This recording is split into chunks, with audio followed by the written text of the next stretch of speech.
अस्सलाम वालेकुम एवरीवन, कैसे हैं आप सब? उम्मीद करती हूँ कि आप सब ठीक होंगे।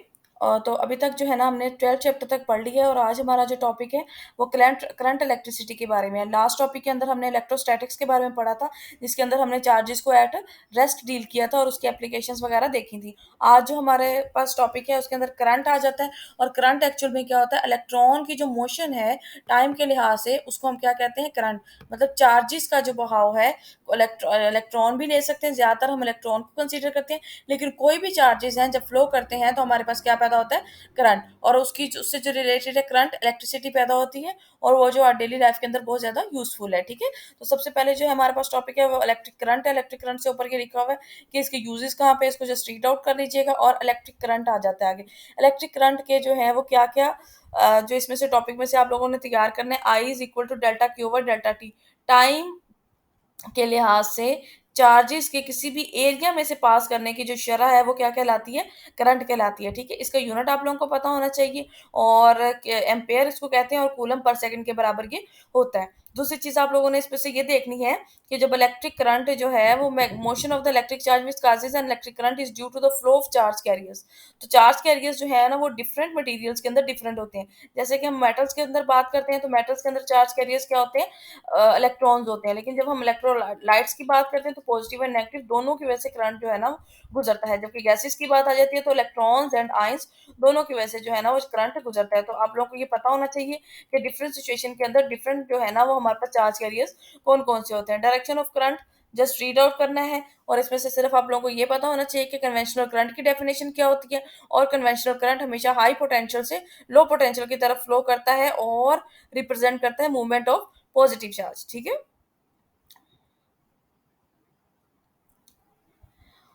उसके बाद इलेक्ट्रॉनिक करंट की बात आ जाती है और इलेक्ट्रॉनिक करंट की डायरेक्शन आप लोगों को पता ही है कि लो से हाई की तरफ होती है। Current through a metallic conductor, आगे आपके पास एक मेटालिक वायर दिखाई गई है।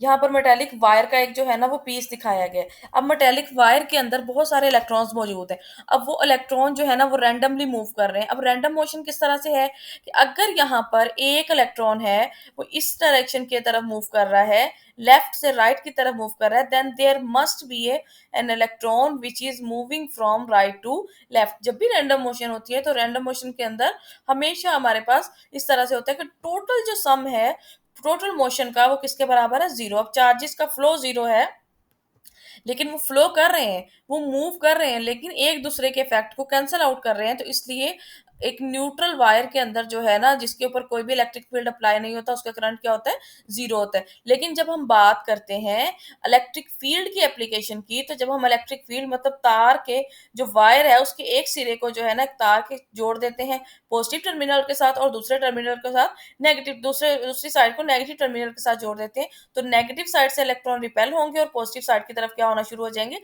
अट्रैक्ट होना शुरू हो जाएंगे। मतलब इलेक्ट्रॉन की मोशन रैंडमनेस से ड्रिफ्ट हो जाएगी। अब ऊपर वाली फिगर के अंदर देखें कि इलेक्ट्रॉन्स जो मूव कर रहे थे वो रैंडम थे, लेकिन यहाँ पर जो क्या था, इलेक्ट्रॉन्स ने एक डायरेक्शन अवेल कर ली जो कि ई के ऑपोजिट है। मतलब अगर ई इस तरफ है, पोस्ट ई की डायरेक्शन तो आप लोगों को पता है ना हाई पोटेंशियल से लो पोटेंशियल की तरफ होती है, लेकिन जो है इलेक्ट्रॉन्स की मोशन है वो नेगेटिव साइड से पॉजिटिव है, लो पोटेंशियल से हाई पोटेंशियल की तरफ। अब जो इलेक्ट्रॉन की वेलोसिटी होगी वो कांस्टेंट होगी, उसको एवरेज वेलोसिटी कहते हैं। और एवरेज वेलोसिटी, उस वेलोसिटी का नाम दिया जाता है ड्रिफ्ट वेलोसिटी। इलेक्ट्रॉन्स ड्रिफ्ट हो जाते हैं, स्लो स्पीड के साथ मूव करते हैं और उसकी वेलोसिटी कितनी थी, 10⁻³ मीटर पर सेकेंड।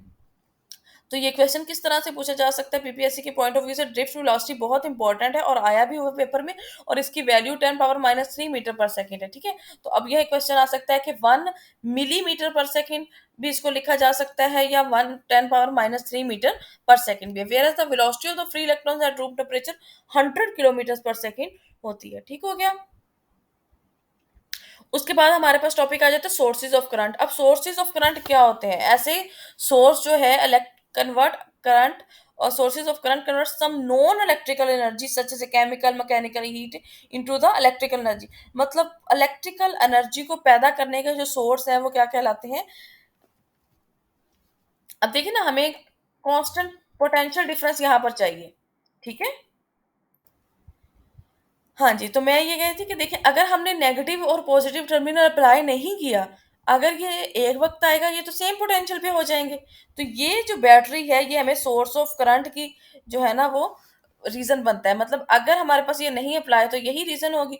इधर से अगर शुरू होता है इधर जाके खत्म हो जाएगा, इधर से शुरू होगा तो इधर जाके खत्म हो जाएगा करंट। लेकिन हमें तो कांस्टेंट करंट चाहिए, तो कांस्टेंट करंट के फ्लो के लिए हमें क्या चाहिए, सोर्सेज ऑफ करंट। और हमें करंट की जो है ना मौजूदगी को पता लगाने के लिए क्या चाहिए, एक बल्ब चाहिए, ताकि हमें पता चलता रहे कि बल्ब रोशन है और करंट जो है वो कॉन्स्टेंटली गुजर रहा है, और हमारे पास बैटरी जो है वो हमें कांस्टेंट पोटेंशियल डिफरेंस अप्लाई कर रही है। अब इसके अंदर आप लोगों ने ये अच्छे तरीके से तैयार करना है कि सेल जो है ना वो convert chemical energy into electrical energy.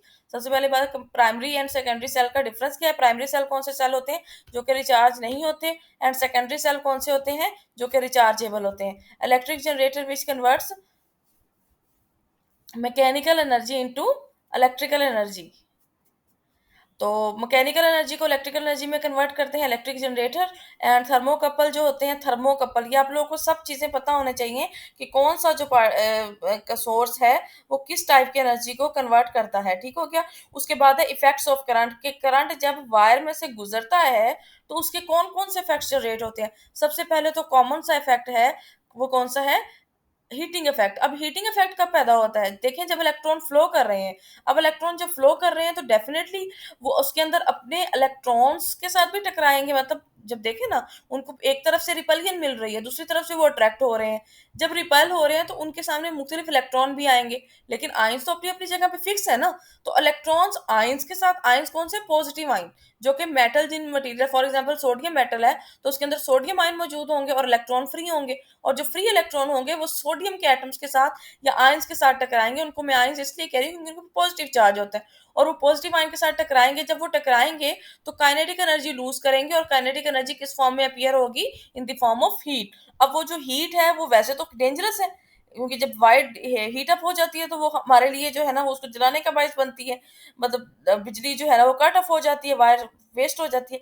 लेकिन ये इफेक्ट जो है ना वो यूजफुल भी हैं कुछ मामलात के अंदर, कुछ प्रोसेसेस के अंदर, जैसे कि इलेक्ट्रिक हीटर्स है, केटल्स है, टोस्टर्स है, एंड इलेक्ट्रिक आयरन्स है। ये इसकी इक्वेशन दी हुई है, ये भी आप लोगों ने इसको तैयार कर लेना है। मैग्नेटिक इफेक्ट, जब भी किसी वायर में से करंट गुजर रहा होता है तो मैग्नेटिक इफेक्ट भी प्रोड्यूस होता है, मतलब मैग्नेट जनरेट हो जाता है अराउंड दी वायर। तो इस चैप्टर, इसके बारे में आगे बहुत ज्यादा हमने पढ़ना है, तो इसको हम ज्यादा डिटेल में यहाँ से तैयार नहीं करेंगे। Next is the chemical effect.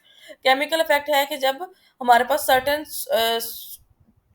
Liquids होते हैं, जैसे कि dilute sulphuric and copper sulphate solution conduct electricity due to some chemical reaction take place within the atom. जब करंट में से, जब करंट को उसमें से गुजारा जाता है ना किसी भी डाइल्यूट सॉल्यूशन के अंदर से, तो उसमें से जो है ना वो कुछ प्रोसेसेस होते हैं, उसको इलेक्ट्रोलिसिस कहते हैं। अब इलेक्ट्रोलिसिस क्या है, इलेक्ट्रोलिसिस को मैं यहाँ से समझाती हूँ कि यहाँ पर हमारे पास एक रियोस्टेट लगा हुआ है, एक बैटरी लगी हुई है, एक एमीटर लगा हुआ है, और यहाँ पर कॉपर, दो कॉपर की जो है ना वो वायर्स डिप की हुई हैं। अब यहाँ पर इसके अंदर जो है वो इलेक्ट्रोलाइट यूज किया हुआ है, कॉपर सल्फेट।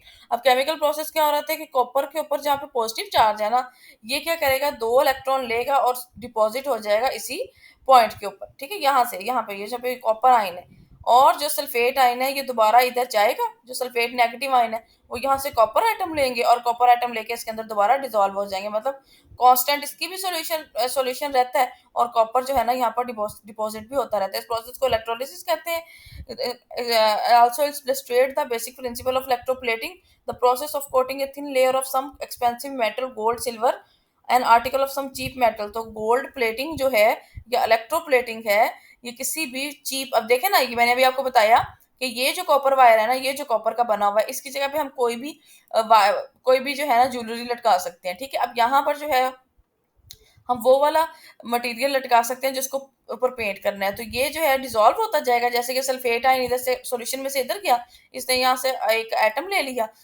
कॉपर का, और जाके दोबारा सॉल्यूशन में आ गया। अब सॉल्यूशन में से ये यहाँ पे जाएगा और दोबारा इस वाली प्लेट के ऊपर डिपॉजिट होता जाएगा, यहाँ पर डिपॉजिट होता जाएगा और ये डिसॉल्व होती जाएगी। तो इस तरह से इलेक्ट्रोप्लेटिंग का प्रोसेस होता है। Next is the Ohm's law, very very important. Ohm's law की जो कुछ रिस्ट्रिक्शंस हैं कि जब तक हमारे पास टेम्परेचर और फिजिकल कंडीशन सेम रहती हैं तो करंट जो है किसी भी वायर में से गुजरने वाला, उसके अराउंड अब जो है ना पोटेंशियल डिफरेंस होता है, इसके डायरेक्टली प्रोपोर्शनल होता है कि करंट भी उतना ही होगा जितना ज्यादा उसके अराउंड पोटेंशियल डिफरेंस होगा। तो V is equal to R I. अब कंडीशन कौन सी है, physical condition such as temperature and conductor remain constant. अब टेम्परेचर कांस्टेंट रहेगा तो रेजिस्टेंस कांस्टेंट रहेगी, क्योंकि हमारे पास जो यहाँ पर कांस्टेंट है ना वो रेजिस्टेंस है। अब रेजिस्टेंस के कांस्टेंट रहने के लिए टेम्परेचर कांस्टेंट रहना पड़ेगा। अब टेम्परेचर कांस्टेंट होगा तो ये लॉ होल्ड करेगा, otherwise this law will not hold. ठीक है, तो V is equal to I R, very important law. ठीक है, तो इसका यूनिट रेजिस्टेंस का V over I volt per ampere. ठीक है, तो ये ओहमिक कंडक्टर कौन से होते हैं? जो स्ट्रेट लाइन, जिन जो स्ट्रिक्टली ओहम लॉ को ओबे करते हैं, आगे इनकी एग्जांपल है। और नॉन ओहमिक कौन से होते हैं? जो ओबे नहीं करते। ठीक है जी, तो इनकी एग्जांपल आप लोगों को अच्छी तरीके से तैयार कर लेनी है। ठीक है, उसके बाद है review of series and parallel combination of register. तो इसको मैंने आप लोगों को 10th क्लास में पढ़ाया था।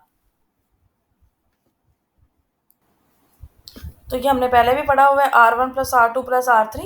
जब सीरीज में रेजिस्टेंस होती है तो सीरीज सिंपली ऐड हो जाती हैं और करंट इसमें से सेम होता है, पोटेंशियल डिफरेंस चेंज होता है। इसी तरह से अगर पैरेलल में हो तो करंट जो है ना वो डिफरेंट हो जाता है और वोल्टेज सेम रहता है। Resistivity and dependence upon temperature. Resistivity जो है ना बहुत इंपॉर्टेंट प्रॉपर्टी है किसी भी मटेरियल की।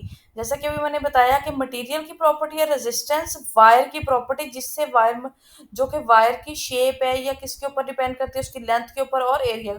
लेकिन जो रेजिस्टिविटी है ये डिपेंड करती है कि कौन सा मटेरियल आप यूज कर रहे हैं, उसकी अपनी रेजिस्टिविटी होती है। ठीक है, रेजिस्टेंस वायर की प्रॉपर्टी है और रेजिस्टिविटी है जिस मटेरियल की वायर बनी हुई है उसकी प्रॉपर्टी है। ठीक है, तो रेजिस्टेंस तो जो है ना, अगर आप कहना चाहें कि किसी भी मटेरियल की जो रेजिस्टेंस है वो जीरो कभी भी नहीं हो सकती, क्योंकि जितना मर्जी हम टेम्परेचर को कम कर लें रेजिस्टेंस कभी भी जीरो नहीं हो सकती। तो R is equal to rho L over A. और हाँ, रेजिस्टेंस जो है वो किसी मेक मटेरियल की चेंज हो सकती है लेकिन रेजिस्टिविटी हमेशा कांस्टेंट रहती है। ठीक है, इसका आप लोगों को यूनिट पता होना चाहिए। आगे कंडक्टेंस है कि रेसिप्रोकल ऑफ रेजिस्टेंस है, इसका यूनिट क्या होता है? Simon ohm. रेजिस्टिविटी का रेसिप्रोकल क्या होता है? इसका भी आपको यूनिट पता होना चाहिए। ठीक है, कंडक्टिविटी होता है। और यहाँ पर आप लोगों ने किस किस चीज़ की रेजिस्टिविटी याद करनी है? रेजिस्टिविटी याद करनी है आप लोगों ने जो सबसे ज़्यादा और सबसे कम, सिल्वर और कॉपर की और गोल्ड की याद कर लीजिएगा, बस इसके अलावा किसी की याद करने की ज़रूरत नहीं है। हाँ, जर्मेनियम की 0.5 होती है, देख लीजिएगा, लेकिन बहुत ज़्यादा डीपली इसको करने की ज़रूरत नहीं है। उसके बाद अल्फा के बारे में आपको पता होना चाहिए कि R T minus R naught over R naught T है और इसका यूनिट क्या होता है? पर केल्विन होता है। ठीक है, और यहाँ पर ये सारी बातें लिखी हुई हैं ये कि हमारे पास जो है वो, तो यहाँ पर जो है ना वो वही बातें लिखी हुई हैं बार बार के फ्री इलेक्ट्रॉन्स को जो है ना वो एटम्स ऑफ द लेटिस के साथ सामना करना पड़ता है और एम्पलीट्यूड ऑफ वाइब्रेशन ज़्यादा हो जाता है टेम्परेचर के ज़्यादा होने की वजह से। इस वजह से जो है रेजिस्टेंस ज़्यादा हो जाती है। Alpha is equal to R T minus R naught और अल्फा का यूनिट क्या होता है? पर केल्विन, क्योंकि रेजिस्टेंस रेजिस्टेंस की रेशियो की वजह से ये कैंसिल हो जाता है और रेजिस्टिविटी की फॉर्म में भी ये इस तरह से दिया होता है। ठीक हो गया। उसके बाद है कलर कोड फॉर कार्बन। तो ये जो कोड है इसके ये जो रूल्स लिखे हुए हैं कि फर्स्ट कोड, फर्स्ट जो डिजिट है वो क्या बताता था? फर्स्ट बैंड इंडिकेट्स है। तो आप लोगों को कलर बता दे दिए जाते हैं कि अगर फर्स्ट बैंड जो है ये इस कलर का है, सेकंड बैंड इस कलर का है, थर्ड इस कलर का है, तो उसकी रेजिस्टेंस क्या होगी ये भी आप लोगों ने अच्छे तरीके से तैयार कर लेनी है। Next is the rheostat, just इसको रीड आउट कर लीजिएगा, बहुत ज्यादा इसको पढ़ने की जरूरत नहीं है और इसकी ये इक्वेशन आप लोगों को पता होनी चाहिए। ठीक है, उसके बाद है thermistor, very very important. Thermistor is a heat sensitive resistor. Most thermistor have negative temperature coefficient. किस किस चीज़ के बने होते हैं, इनकी किस किस चीज़ की टाइप होती है, इनकी शक्ल किस तरह की होती है, और ये यहाँ पर जो लिखा हुआ है very accurate for measuring of low temperature specially near 10 Kelvin. The higher resistance at low temperature enables more accurate measurement possible. Thermistor have wide application as some temperature sensor. तो ये टेम्परेचर सेंसर होते हैं और ये use होते हैं। इसके बाद इन्फॉर्मेशन भी आप लोगों ने याद करनी है। Electric power and power dissipation, सिर्फ इसका फाइनल फार्मूला है, ये आप लोगों को पता होना चाहिए और इसका यूनिट भी आपको पता होना चाहिए कि किलो वाट इसका जो है ना वो यूनिट होता है।